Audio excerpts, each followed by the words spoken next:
Les rayons du soleil levant se faufilaient entre les arbres ancestraux, éclairant la clairière où le clan Fang était assemblé.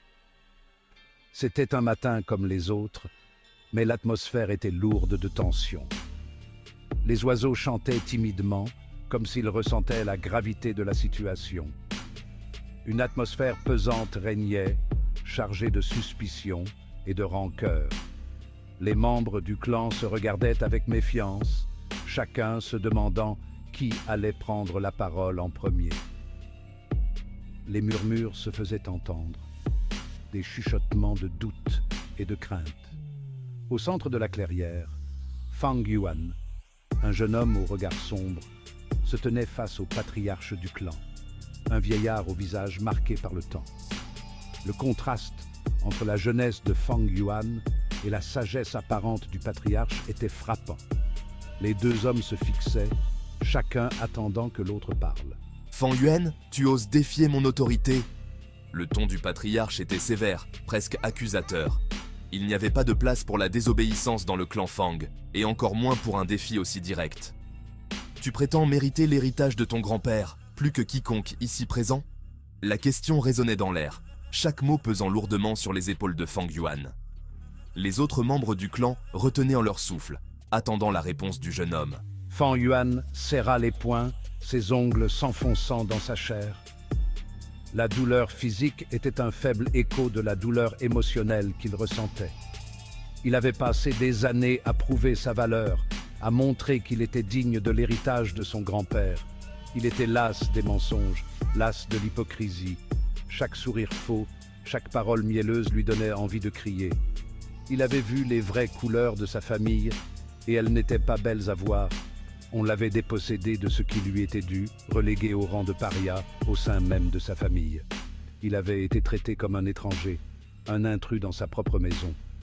Mais aujourd'hui, il était déterminé à reprendre ce qui lui appartenait de droit. Je ne prétends rien. La voix de Fang Yuan était calme, mais ferme. Il n'y avait aucune hésitation dans ses mots, aucune trace de doute. Je réclame ce qui m'appartient. Ces mots résonnaient avec une force tranquille, une détermination inébranlable. Il savait que ce moment était crucial, que tout ce qu'il avait enduré l'avait conduit à cet instant précis. Et il était prêt à se battre pour son héritage, pour son avenir. Un murmure parcourut l'assemblée. Oser tenir tête au patriarche était un acte de défiance inouï. Le vieillard laissa échapper un rire glacial, ses yeux noirs fixant Fang Yuan d'une lueur menaçante. Insensé. Crois-tu réellement pouvoir t'opposer à la volonté du clan? Ton arrogance te perdra. Le patriarche leva la main et un silence de mort s'abattit sur la clairière. Il fixa Fang Yuan de son regard perçant. Je te propose un marché. Fais tes preuves. Remporte le tournoi des anciens et l'héritage te reviendra. Fang Yuan savait que le tournoi était un piège. Les autres participants étaient bien plus âgés, bien plus expérimentés que lui. Ils avaient été formés dès leur plus tendre enfance aux arts martiaux ancestraux, tandis que lui avait dû se débrouiller seul, dans l'ombre. Pourquoi accepterais-je? Pour vous divertir? Pour vous donner un prétexte pour m'humilier publiquement? Le patriarche sourit, un sourire cruel et satisfait. Tu n'as pas le choix. Refuse, et tu seras banni du clan à tout jamais.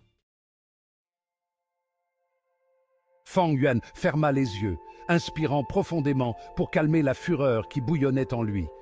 Il savait que le patriarche cherchait à l'écraser, à l'anéantir.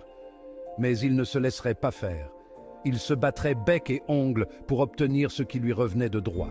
Très bien, j'accepte votre défi. Le patriarche hocha la tête, satisfait. Il avait anticipé la réaction de Fang Yuan. Le jeune homme était arrogant, impulsif. Il se laisserait consumer par sa propre rage. Que le tournoi commence.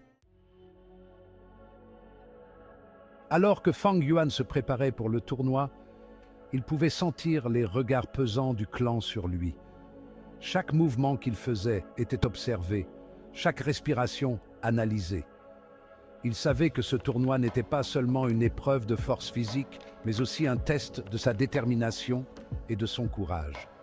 Certains le plaignaient, le considérant comme un pion sacrifié dans un jeu de pouvoir cruel. Ils murmuraient entre eux, se demandant comment un jeune homme comme lui pouvait espérer survivre à une telle épreuve.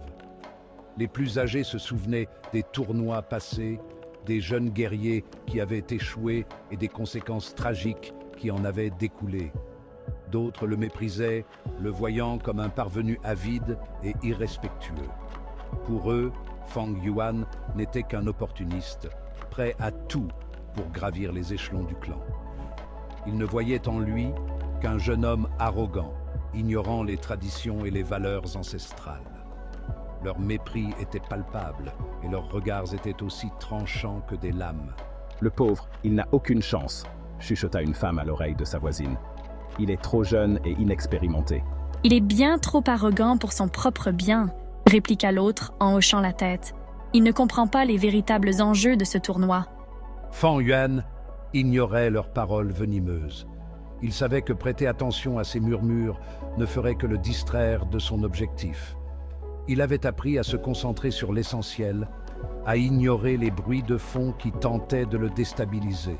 Il avait mieux à faire que de se soucier des ragots et des rumeurs. Chaque jour, il s'entraînait sans relâche, perfectionnant ses techniques et renforçant son esprit. Il savait que la clé de la victoire résidait dans sa capacité à rester concentré et déterminé. Il devait se concentrer sur le tournoi, sur sa survie. Le tournoi était plus qu'une simple compétition. C'était une question de vie ou de mort.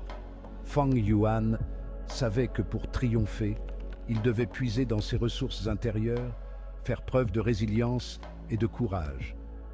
Chaque adversaire qu'il affronterait serait un test de sa force et de sa volonté. Et il était prêt à relever ce défi, coûte que coûte. Ce que Fang Yuan ignorait, c'est que le patriarche avait manigancé dans l'ombre pour assurer sa défaite. Depuis des semaines, il tissait une toile de mensonges et de trahisons, manipulant chaque fil avec une précision machiavélique. Il avait soudoyé les autres participants, leur offrant des sommes d'argent inimaginables, des promesses de terres et de titres, des richesses au-delà de leurs rêves les plus fous, leur promettant richesses et faveurs en échange de l'élimination de Fang Yuan. Chaque guerrier, avide de pouvoir et de fortune, avait accepté sans hésitation, scellant leur pacte avec une poignée de mains fermes et des regards complices. « Assurez-vous qu'ils ne s'en sortent pas indemnes », murmura le patriarche d'un ton glacial, ses yeux brillants d'une lueur malveillante. « Utilisez tous les moyens nécessaires, mais faites-le souffrir. Je veux qu'il regrette le jour où il a osé me défier. » Sa voix était empreinte de haine, chaque mot résonnant comme une promesse de vengeance. L'homme sourit d'un air cruel, serrant la bourse dans sa main calleuse.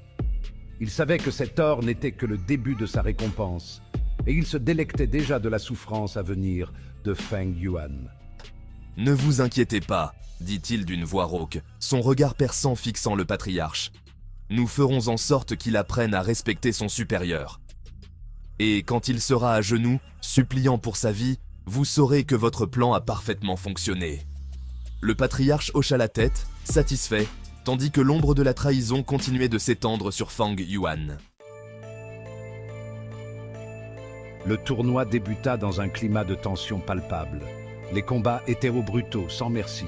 Se battait avec la fureur d'un animal acculé, utilisant sa vitesse et son agilité pour compenser son manque d'expérience. Mais ses adversaires semblaient toujours anticiper ses mouvements, contrant chacune de ses attaques. Il réalisa rapidement que quelque chose clochait. Il était manipulé, piégé. Malgré la traîtrise du patriarche et la complicité des autres participants, Fang Yuan refusa de se rendre. Le combat final l'opposa au champion en titre du clan, un géant brutal connu pour sa force herculéenne. Contre toute attente, Fang Yuan parvint à prendre le dessus, utilisant la ruse et la stratégie pour venir à bout de son adversaire. Victorieux, mais gravement blessé, Fang Yuan se releva péniblement, son regard défiant le patriarche. Le patriarche, livide de rage, ne pouvait que constater la défaite de son plan machiavélique. Il avait sous-estimé la détermination de Fang Yuan, sa soif de vengeance. Le regard de Fang Yuan balaya les visages choqués des membres du clan.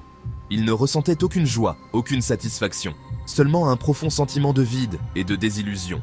Il avait coupé les ponts avec sa famille, avec son passé. En cet instant, une nouvelle résolution s'empara de lui. Il n'était plus le jeune homme naïf et idéaliste qui avait cru en la justice et à la loyauté. Il était devenu autre chose, quelque chose de plus sombre et de plus dangereux.